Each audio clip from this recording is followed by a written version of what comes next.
Aguas de Firgas te ofrece el programa de Manuel Artiles.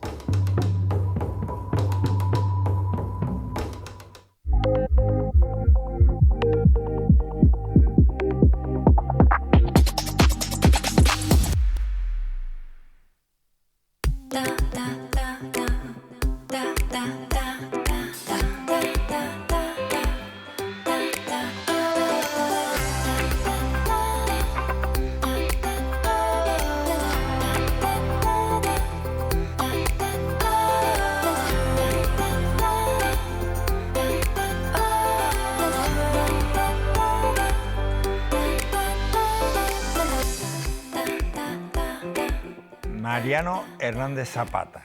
Él es el invitado de esta noche, precisamente un invitado que ostenta una consejería muy importante. Muchos le recordamos como presidente de la isla de La Palma, cuando el fatídico volcán. De eso también hablaremos hoy, y de las ayudas, de las perras. Pero hoy tenemos que hablar con él 2 años después de que se convirtiera en consejero de un área muy importante del gobierno. Ahora le preguntaré porque uno se queda con lo de consejero de Medio Ambiente y Renovables y no, que es mucho más que todo eso. En realidad, yo me gustaría hoy entrevistarle como aquel hombre al que tachamos de loco, de casi descarado político, porque cuando dijo que iba a cambiar las cosas, nos parecía que había tanto que cambiar después de un par de ceros energéticos que nos parecía imposible. Pero repasando yo ahora algunos de los temas que compartiré con Mariano Hernández Zapata, créanme que hay cambios ya y además hay evidencias de que el camino es el correcto. Consejero, bienvenido. Gracias, bien hallado, Manuel. Muchas gracias por tus palabras. 2 años hace ya. Sí, un poco más de 2 años y la verdad que, como bien dices, encontramos una situación muy compleja en cuanto... La recordamos, si te parece, consejero.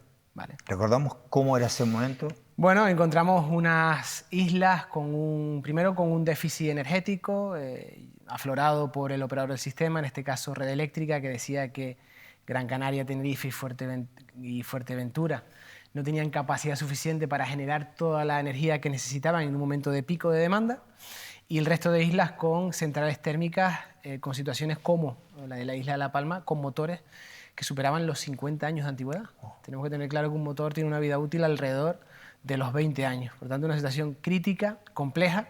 Nos recibió el gobierno un cero energético en la isla de La Gomera que duró 3 días, el 30 de julio del año 23. Y bueno, algo difícil, que no sabías por dónde empezar, ¿no? Cuando llegas a algo muy desordenado que no sabes por dónde empezar. Y nos pusimos manos a la obra. Primero, pedir ayuda y auxilio al Ministerio para tomar medidas de emergencia. Como bien dices, pues nos tacharon de loco, ¿no? Porque dijimos que íbamos a coger esas medidas de emergencia, aplicarlas. Que no lo ibas a hacer. Que era imposible, que los plazos nos iban a comer. Y estamos en disposición de decir que vamos a ser capaces de cubrir la totalidad del déficit de generación que ha aflorado el operador del sistema, en este caso Red Eléctrica, en las islas de Tenerife, Gran Canaria y Fuerteventura. De los 10 proyectos que se nos han aprobado en las islas, 6 ya están prácticamente a punto de arrancar. Los 6, para nosotros muy, muy importante. Varios en la isla de Tenerife. Acabamos de aprobar esta misma semana el último en la isla de Tenerife, en el puerto de Santa Cruz. 2 también en la isla de Fuerteventura y 1 en la isla de Gran Canaria. El resto fue aprobado en una segunda fase que cuanto antes también esperamos que pueda ser una realidad. Nos tachaban que no íbamos a ser capaces, que nos iban a acabar los plazos. Yo mismo. Que se iba a acabar la legislatura y no iban a estar en marcha. Iban a estar en marcha. Eso posibilitará que estemos un poquito más seguros ante los apagones. Se pondrá en marcha también el próximo enero o febrero, esperamos que pueda ser ese cable de interconexión entre Tenerife y La Gomera, que vendrá a dar total, total no, pero casi un 90% de garantía que La Gomera no vuelva a irse a cero, porque tendrá ese refuerzo con ese cable de interconexión. Avanzan a buen ritmo las obras también del salto de Chira a Soria, en Gran Canaria, esa gran batería con un salto de hidrobombeo que posibilitará que incluso Gran Canaria pueda doblarse en cuanto a renovables, y yo creo que eso todo de la mano también de un importante volumen y bloque de ayudas, más de 100 millones de euros, 102 millones de euros, que para ser exacto, que hemos puesto a disposición de los canarios, las Canarias, para zonas antropizadas, es decir, que no sigamos ocupando suelo con energías renovables, que en este caso con fotovoltaica, y que se ocupen, se utilicen cubiertas, aparcamientos, embalses, invernaderos. Bueno, han sido muy variadas las medidas, y muchas de esas que ya son una realidad y han dejado de ser palabras y comienzan a ser hechos. Oye, Mariano, decía yo que cuando nombro tu consejería es mucho más que lo del título de cambio climático. Realmente, ¿qué aspectos, qué áreas cubre tu responsabilidad? Es verdad que nuestra consejería, el ámbito energético nos ocupa mucho, ha tenido grandes titulares porque ha habido grandes problemas en Canarias, sobre todo con los apagones, pero también le tenemos, no te voy a decir a la que más, pero también mucho cariño a lo que es la parte de transición ecológica, medio ambiente, protección. Una protección donde también se han dado pasos claves en este caso en Canarias, como puede ser el PRUC del Teide, un PRUC por el que un plan de uso y gestión, un plan rector de uso y gestión del Teide, por el que se iban esperando también casi más de 40 años. Hacía 20 años que tenía que aprobarse y ese tenía 23 años más. Recientemente ha sido aprobado, avalado por el Ministerio también, por el Consejo de Patronatos Nacionales, con 37 votos a favor y 5 en contra. No ha sido sencillo. Si hubiera sido sencillo, probablemente lo hubieran aprobado durante la pasada legislatura. No fue así. Y estamos dando pasos al frente en avanzar, en proteger y cuidar lo que verdaderamente nos preocupa también, que es nuestro medio ambiente. ¿Recuerdas el día en el que decides declarar la emergencia climática? ¿Eras consciente de que eso traería cola? Bueno, a nosotros la recepción al gobierno con el cero energético de La Gomera nos asustó y nos dejó muy preocupados. Encontrar en el cajón de la consejería ese informe de Red Eléctrica que decía que Canarias tenía un déficit de generación de más de 300 megavatios. Perdón. Tú llegas a tu consejería, se produce un cero, abres un cajón y descubres que había un aviso, un informe diciendo, señores, esto hay que hacérselo mirar. Totalmente, del año 2021. Coño. Y lo que vimos es también correspondencia entre el Ministerio y la Consejería durante la legislatura pasada, peleando, básicamente peleando, sin llegar a acuerdos, sin haber entendimiento. Curiosamente, siendo un consejero socialista, siendo un ministerio liderado también por una socialista, en este caso Teresa Rivera, y que fueron incapaces de encontrar acuerdos que sí hemos sido capaces de encontrar esta legislatura, y no se me caen los anillos por reconocer que hemos encontrado ese apoyo, sobre todo para esas medidas de emergencia que, como te digo, de los 10 grupos, de las 10 medidas en las 3 islas que se van a poner en marcha, 6 ya están aprobadas y a punto de ser una realidad. Para que la gente que nos está viendo, consejero, los canarios que nos están siguiendo, ¿qué significa declarar una crisis energética? ¿Qué significa eso para tú como gobierno o el gobierno como tal poder actuar? Bueno, significa primero ser honestos contigo mismo, decir, oye, estamos mal, no se ha hecho lo que se tenía que hacer, la situación es muy compleja y estamos en serio riesgo de irnos a un cero energético en varias islas. Me atrevería a decir que en prácticamente todas, en unas por el déficit de generación y en otras por la antigüedad de las plantas de generación, de las centrales térmicas, que ten en cuenta que del 100% de la energía que consumimos, el 90% prácticamente están viniendo de esas centrales térmicas en cada una de las islas, sin el caso del Hierro, que la verdad que es un ejemplo muy positivo que tenemos en Canarias. Al final declaramos la emergencia para eso, para intentar ser más ágiles, tramitar más rápido, pero bueno, ahí solo no quedó. Declaramos la emergencia energética, modificamos vía decreto ley la Ley de Cambio Climático y Transición Energética de Canarias, ya que la anterior ley aprobada el último mes antes de las elecciones poco o nada tenía sobre transición energética, y ahí también aprovechamos para agilizar y poder ser más rápidos en la tramitación y reducir burocracia en todo caso. Para eso lo hemos utilizado.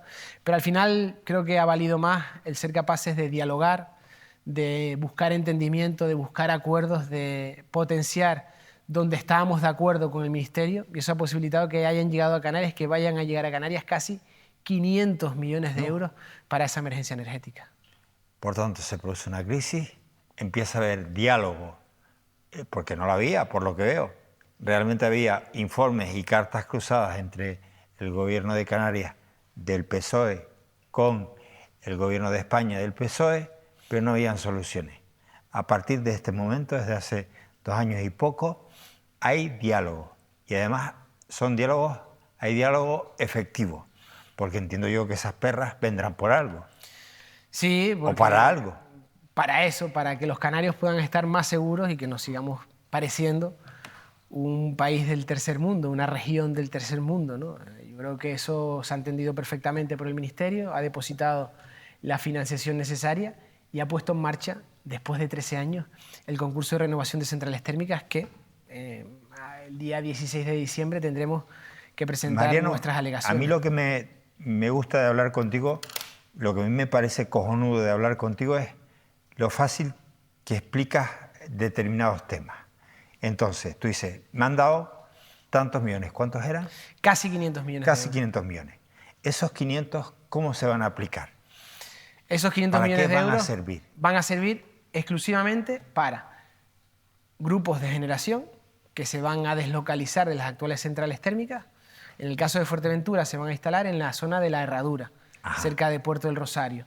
En Gran Canaria se van a instalar en El Goro, y también un barco que se va a amarrar en el puerto de Las Palmas, y falta ultimar algunos asuntos que va a poder tener la posibilidad de generar 100 megavatios en Gran Canaria y cubrir todo el déficit. Y en Tenerife se van a instalar esos grupos de generación en la zona industrial de La Campana, Santa Cruz, sí, El Rosario, sí, en el puerto de Santa Cruz y también en Los Realejos. Por tanto, para esos grupos de generación, durante 3 años, prorrogable luego año a año, donde principalmente hay 2 empresas, DC y Sempol, los que nos van a dar ese servicio.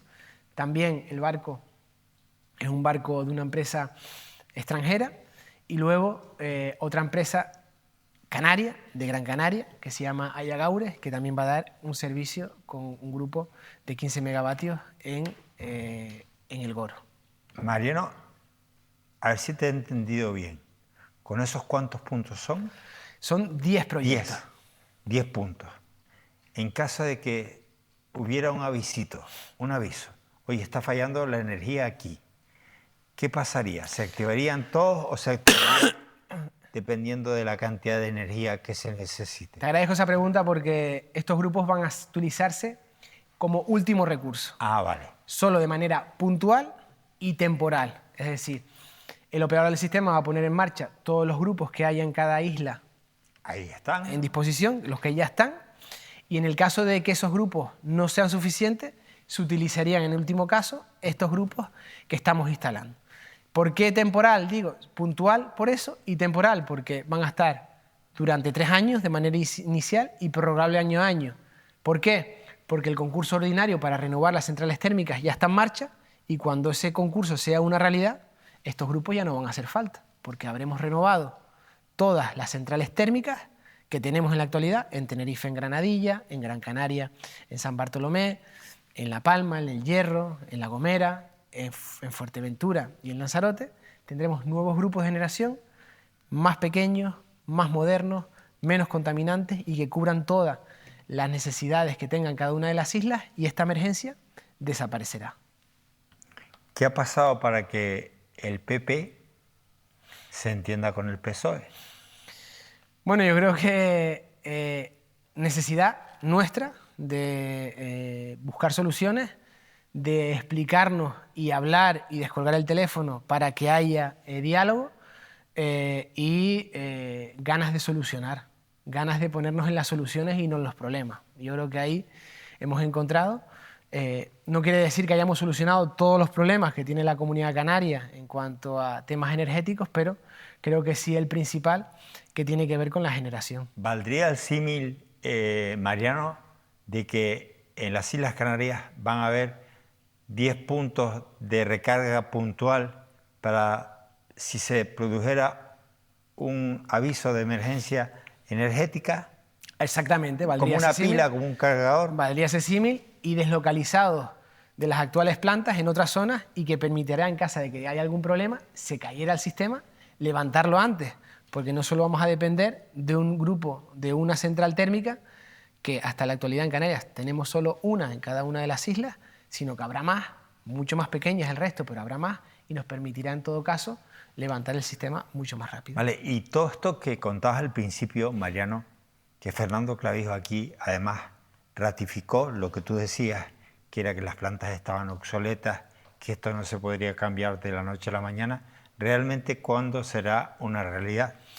Pues nosotros, las primeras se van a poner en marcha durante este mismo mes de diciembre y el resto espero que esas 6 primeras, y el 60% de los grupos van a estar en marcha entre finales de este año y principios del próximo, y el resto esperamos que durante el próximo año 2026. Por tanto, nosotros encantados porque vamos a poder respirar, porque nos vamos a sentir más seguros ante posibles apagones y de la mano, por supuesto, que no vamos a parar en el empeño que tenemos en Canarias de descarbonizar nuestra economía, de descarbonizar nuestra tierra y seguir dando pasos al frente decididos en que haya cada vez más energías renovables.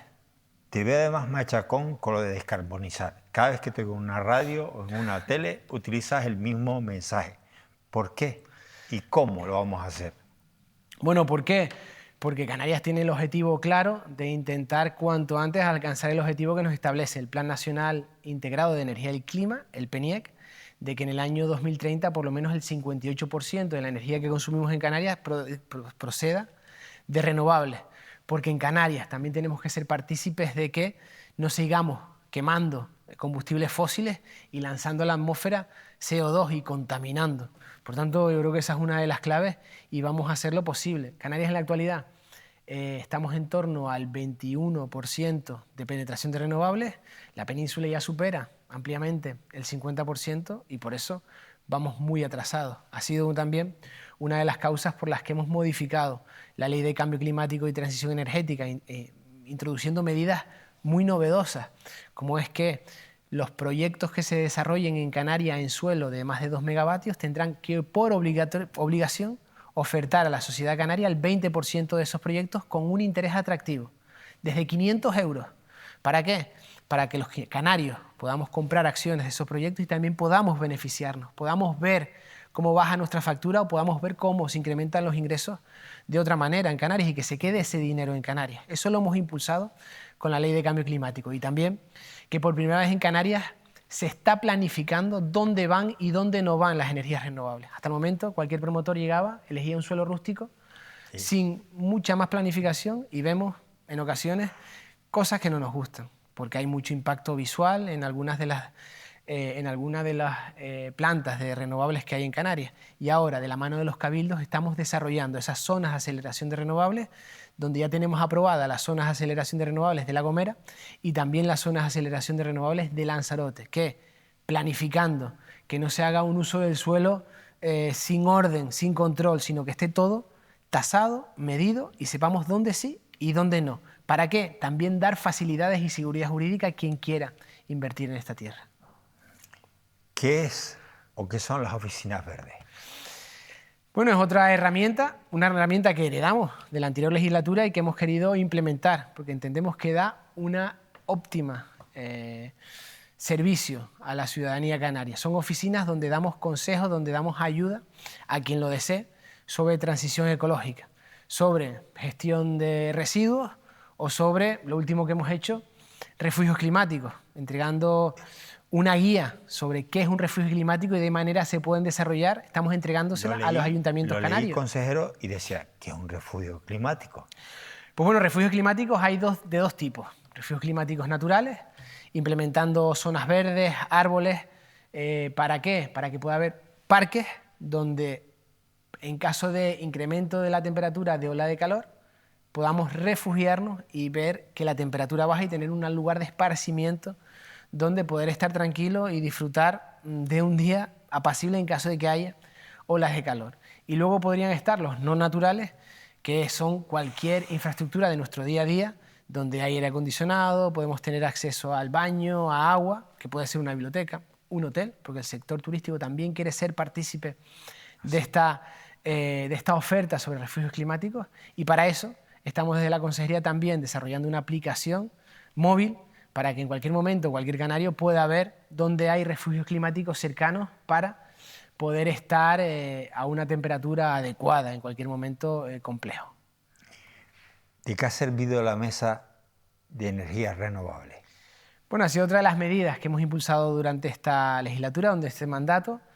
Ya hemos celebrado 8 encuentros de esta mesa de renovables. Yo recuerdo que cuando tú estuviste aquí conmigo la última vez, me dijiste que esto no existía. Eso no existía. No existía diálogo con el sector.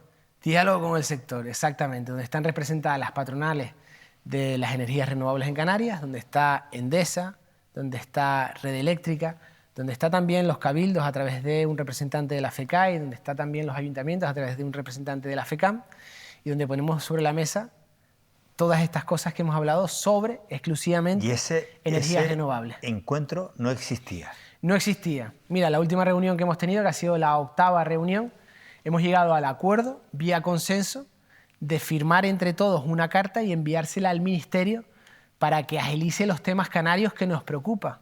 Temas canarios de cómo se van a remunerar la gestión de las baterías en Canarias, es decir, se están dando subvenciones para que se instalen baterías en parques de fotovoltaica, es decir, cuando hay recursos, esa energía de la fotovoltaica que no quepa en la red se mete en una batería, y cuando no haya recursos, esa batería pueda seguir dando el recurso. ¿Cómo se le va a pagar a esa gente que tiene baterías esa energía que mete las baterías en el sistema? Eso no se ha resuelto. Queremos que se resuelva. Queremos que se resuelva también la eólica marina en Canarias. Hemos pedido ser el primer territorio en Canarias donde se desarrolle la eólica marina o que se nos utilice como piloto de eólica marina en el territorio nacional. Tampoco ha salido la subasta de eólica marina, donde tenemos ya en Gran Canaria un consenso importante donde podría ser incluso el lugar a desarrollarse. También queremos que los vertidos, ¿qué son vertidos? En Canarias estamos con unos vertidos del 16%, es decir, de toda la energía renovable que generamos, encima que es poca, no tenemos capacidad de ser un 16% de meterla en el sistema y se está perdiendo. Queremos que esa energía también se remunere de alguna manera y que se mejore. Y sobre todo otro asunto clave, que es que el sistema eléctrico canario pues tenga mayor autonomía y que se valoren las horas según las horas canarias y según el recurso que hay en Canarias, no según el recurso que haya en cada momento en la península ibérica. Bueno, son temas un tanto complejos, distintos, que no son muy sencillos de explicar, pero que necesitamos que se regulen en Canarias para dar ese paso definitivo hacia la descarbonización de nuestro territorio. Oye, decías que quizás donde vamos más lento, consejero, es en la parte relacionada con las renovables.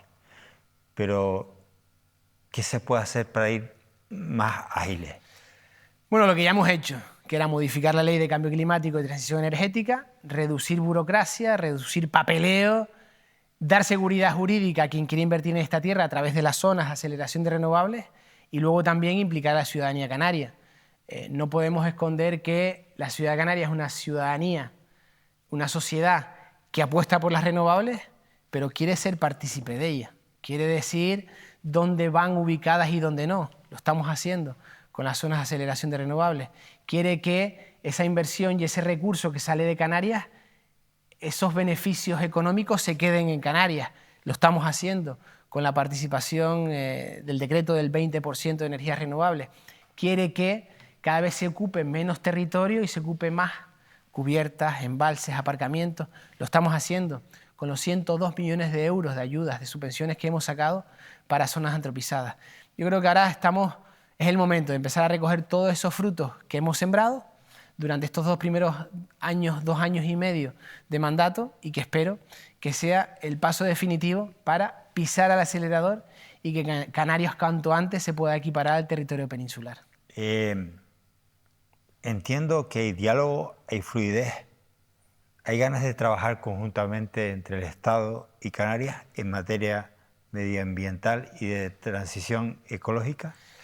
Bueno, nosotros estamos aquí para no pelear, para no buscar la bulla. Hablabas al principio de un casi 500 millones de euros. Exacto, estamos aquí para buscar soluciones y trabajar por la ciudadanía canaria. Yo creo que eso lo hemos dejado claro desde el primer día y allí donde nos tiendan un cabo, nos tiendan la mano, vamos a cogerlo. Y ha sido nuestra forma de trabajar siempre y así va a seguir siendo. Por ahora llamamos y nos cogen el teléfono. Yo creo que eso es positivo.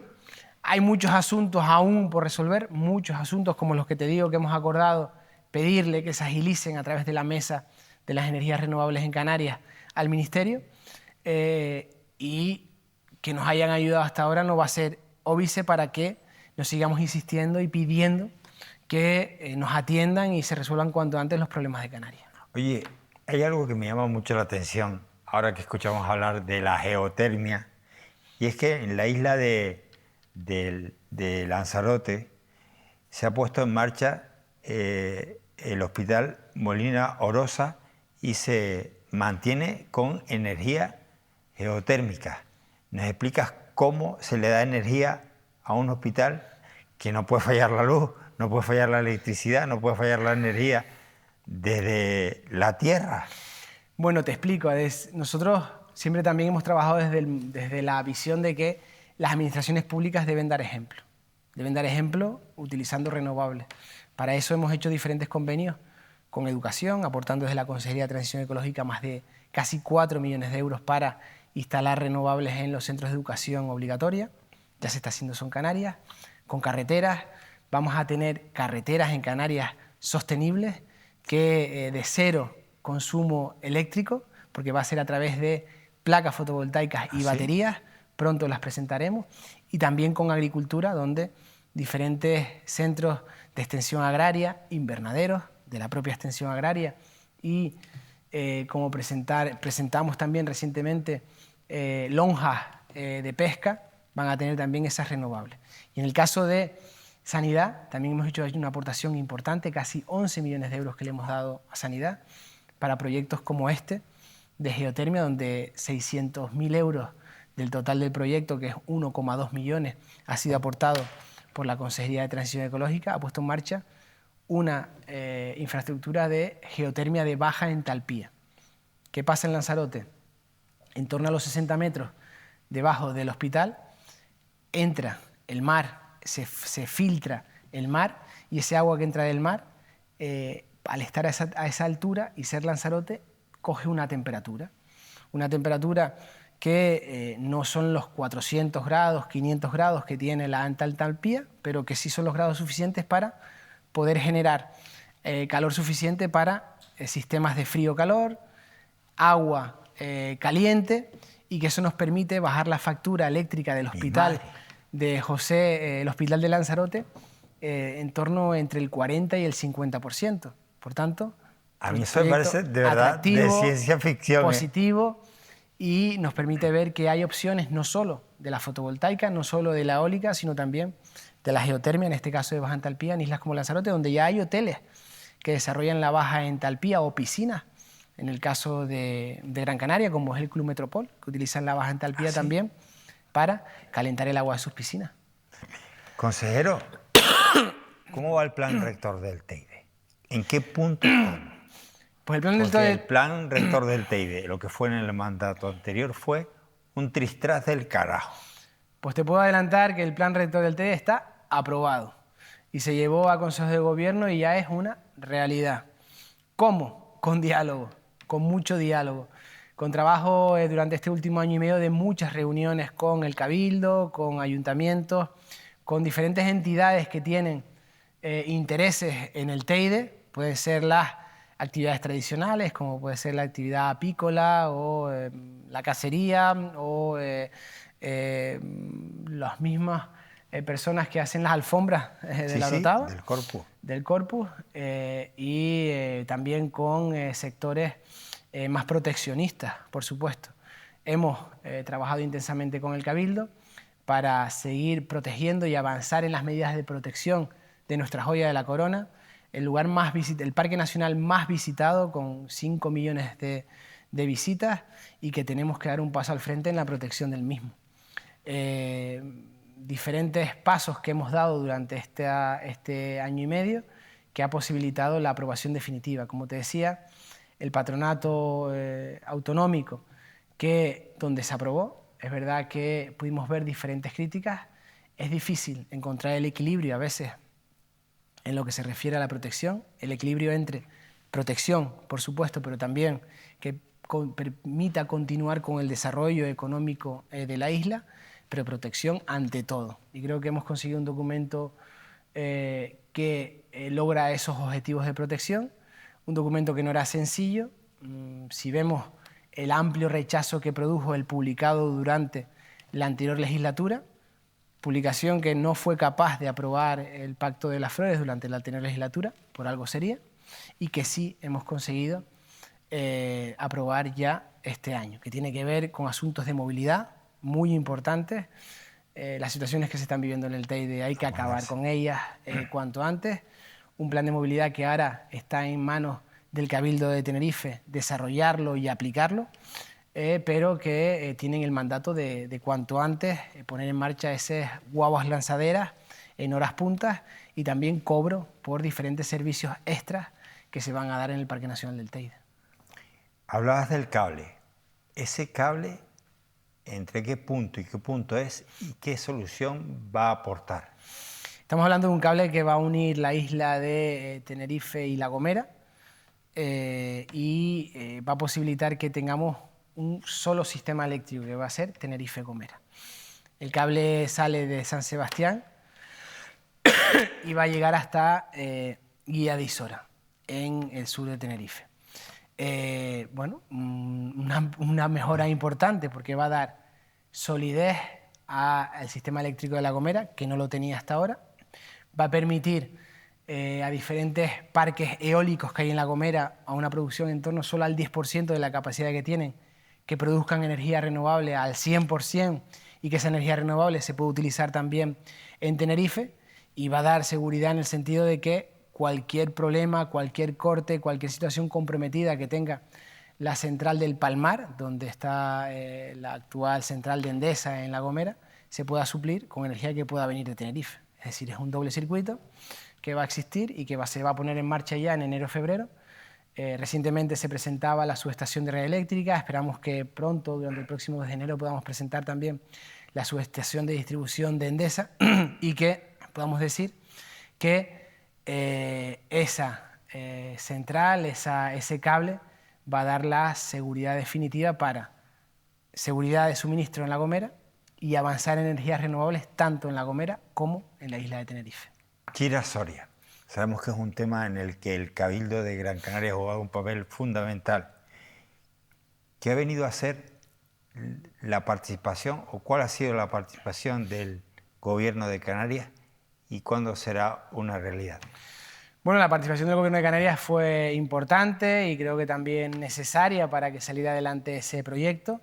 Hay que reconocer que el Cabildo en todo momento ha defendido este proyecto, entendiéndolo como es la solución definitiva para la descarbonización de Gran Canaria. ¿Es extrapolable lo de Gran Canaria, lo de Chira Soria, a otros rincones, bajo tu punto de vista, consejero? Es extrapolable y estamos trabajando para que sí sea, como es el caso de Tenerife o la isla de La Palma, que son los lugares donde podría reproducirse situaciones similares de un hidrobombeo.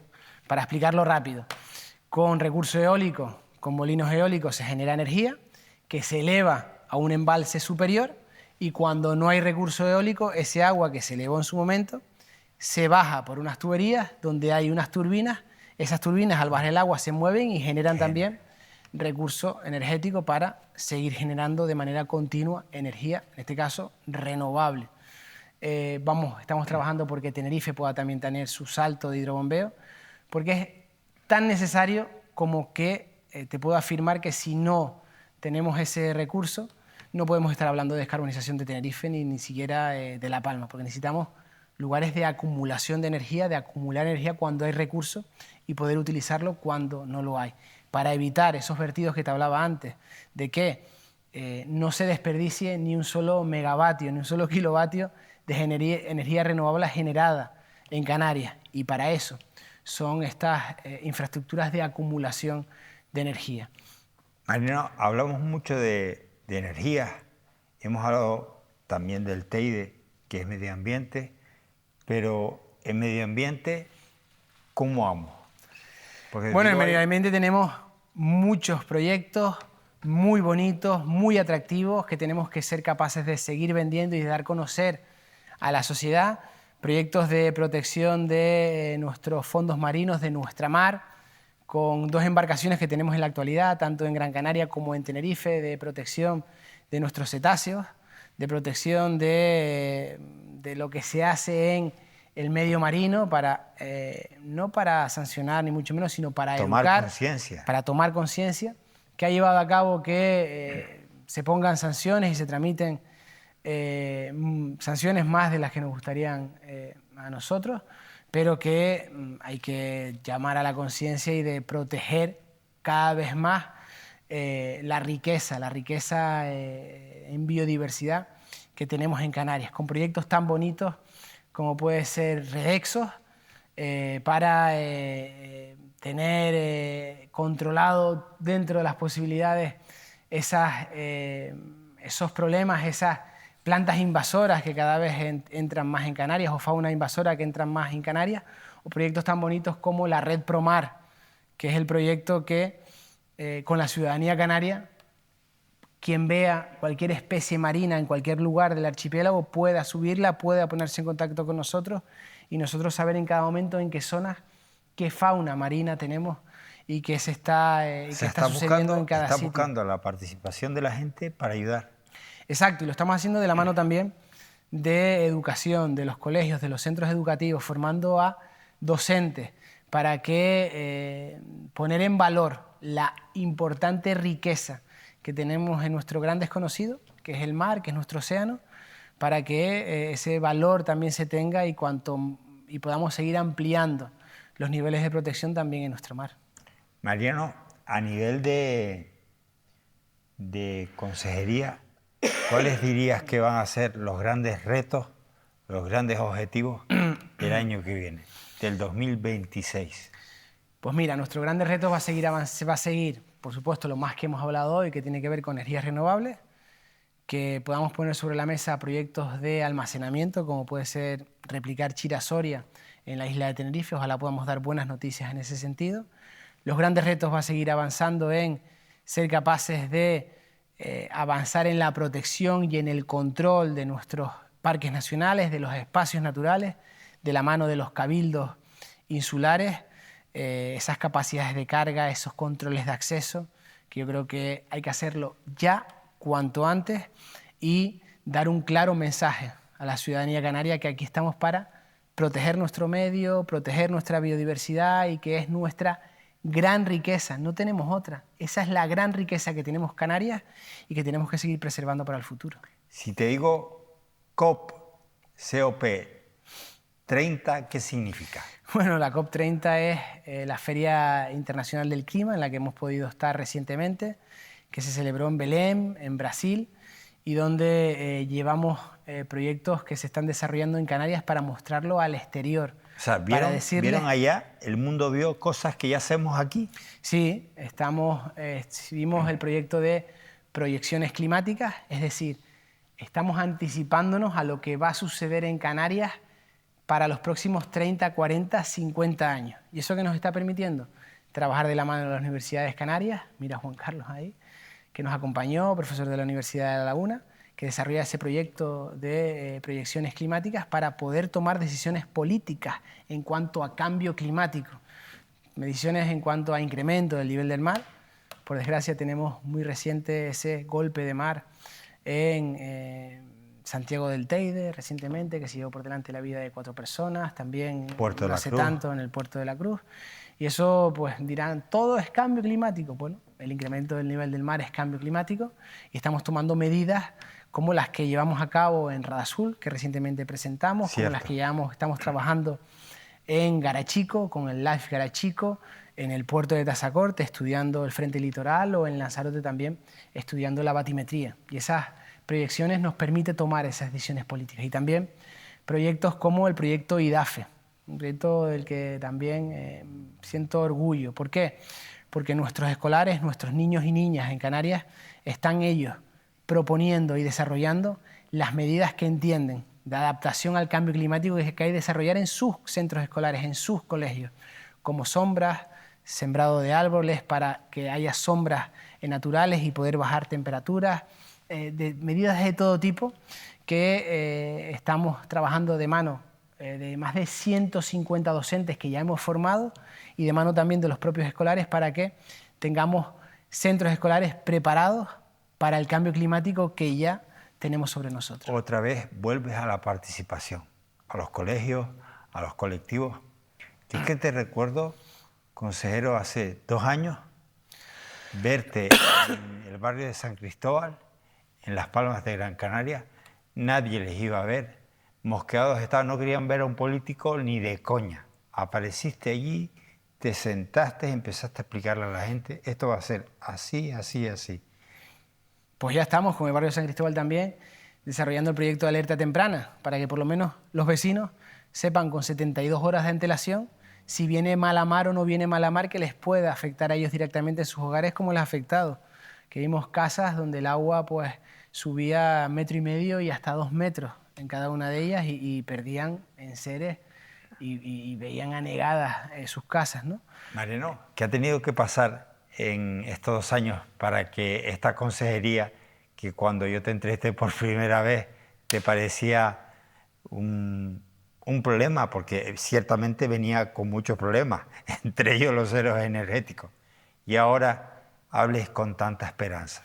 ¿Qué ha tenido que pasar? Bueno, la verdad que ha pasado que he tenido la oportunidad de tener la confianza tanto del presidente del gobierno como del vicepresidente Manuel Domínguez, y que he podido conformar un equipo de hombres y mujeres cualificadas, con conocimiento, con capacidad, como Julieta Schallenberg, que es mi viceconsejera, como los directores generales, Alberto Hernández, Ángel Montañés, Miguel Ángel Morcuende. Tiene gente ahí muy buena. O todo mi equipo de gabinete, que la verdad que sin ellos sería imposible, y que le hemos cogido un cariño importante también porque hemos encontrado ese apoyo necesario que también necesitamos de los funcionarios de la casa, ¿no? Y bueno, le hemos impregnado cariño, cercanía e ilusión, y la verdad que estamos disfrutando y contentos porque estamos recogiendo mucho trabajo que hemos iniciado durante el primer año y que al final vemos que las cosas salen y estamos solucionando y mejorando la vida de muchos canarios. Pues si eso lo has conseguido en 2, imagínate con los 2 que te quedan. Bueno, esperemos que ojalá... Aguanto con la ilusión, por favor. Exacto, Oye, eso te iba a decir. Necesito preguntarte finalmente por algo que nos preocupa a todos los isleños, y es La Palma. Realmente, todas aquellas promesas que tú recibiste de gobiernos, del Estado, de tanta ida y venida de ministros, se ha traducido en realidad en ayuda material. ¿En qué ha cambiado la vida de los palmeros gracias a esa ayuda? ¿Y si ha llegado? Bueno, la verdad que no se empezó mal del todo porque los primeros 100 millones del Estado llegaron, llegó el 60% de descuento del IRPF, que fue una de las promesas que se hizo, pero nada más allá de la realidad vemos recientemente, la verdad que con decepción, cómo el resto del compromiso no termina de llegar, que ha llegado hace escasas semanas un acuerdo para que unos nuevos 100 millones lleguen a la isla. Pero ¿cuál ha sido nuestra sorpresa? Primero, que esos 100 millones los va a poner el Gobierno de Canarias, Hacienda del Gobierno de Canarias a través de su superávit, y que no se aprovecha para que se pudiera poner la totalidad de lo que falta, que era el Gobierno de Canarias, el Gobierno de España se comprometía a poner 400 millones de euros, el Gobierno de Canarias se comprometía a poner 200 millones de euros, que religiosamente ha ido poniendo 50 millones de euros año a año, y el 60% en el descuento del IRPF hasta el año 2027. Hemos visto que solo se aprueba el año 25 de descuento del IRPF, y los 100 millones de euros los pone el Gobierno de Canarias. La verdad que nos hemos quedado sorprendidos. ¿Nos lo devuelven en el futuro? Bueno, en el acuerdo del Consejo de Ministros no aparece que lo vayan a devolver en el futuro. Vamos a tener que seguir insistiendo para que lo devuelvan. En realidad es dinero de nosotros. Sí, dinero de nosotros que se podía haber invertido para ampliar el Hospital de La Palma, para mejorar en carreteras otras zonas en la isla de La Palma, o para invertirlos también en otras islas. 100 millones Ten en cuenta que Canarias tiene un superávit de 140 del año 24 y se van a utilizar 100 millones, por supuesto, se necesitan en La Palma, se van a invertir en La Palma, pero luego con la noticia de que el Gobierno de España autoriza a las comunidades autónomas que tengan superávit a utilizarlo, vemos cómo se nos ha metido un gol a Canarias. Lo que espero es que cuanto antes no estemos el año que viene en estas fechas rogando, suplicando y mendigando de nuevo los 100 millones de euros del Gobierno de España y el 60% del Gobierno de España, porque creo que entonces, vuelvo a decir, que habríamos fracasado profundamente. Oye, vamos a acabar ya, pero me gustaría preguntarte si a principio de año, que toca entrevista contigo, tuviera que plantearte algún tema, dime con qué temas, con total seguridad, vamos a mantener conversación. ¿De qué temas vamos a hablar? Sepas que vas a poder cumplir. Vamos a hablar seguramente de que se ponen en marcha y entran en funcionamiento las plantas de generación de emergencia en Canarias. Te veo a ti con una seguridad, con eso, mucho cuidado, ¿eh? Bueno, hemos trabajado muchísimo, Manuel, te lo aseguro. No ha sido sencillo y lo hemos conseguido y la verdad que me siento muy orgulloso. Lo plantearemos. Consejero, 2 años de mucho trabajo, quedan 2 de mucho esfuerzo, pero se te ve tremendamente ilusionado. Gracias de corazón. Mariano Hernández Zapata, cuando habló de la crisis energética, la verdad es que todos nos quedamos preocupadísimos y él fue el que cogió el toro por los cuernos. Muchos decíamos, mi madre está prometiendo un montón de cosas que se va a reventar como un triquitraque a mitad de año. Pues no, han transcurrido 2 años y fíjense, tenemos el emplazamiento de que a principios de año hablaremos de esas pilas, 10 pilas que están ubicadas por toda Canarias y que van a permitir en momentos clave de emergencia tirar de ellas. Así que a seguir en esta senda de camino, de cambio y de esperanza. Gracias por acompañarnos. Hasta ahora.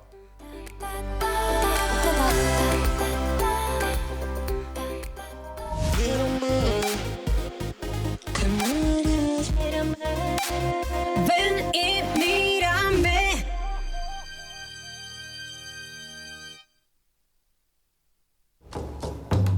Aguas de Firgas te ofrece el programa de Manuel Artiles.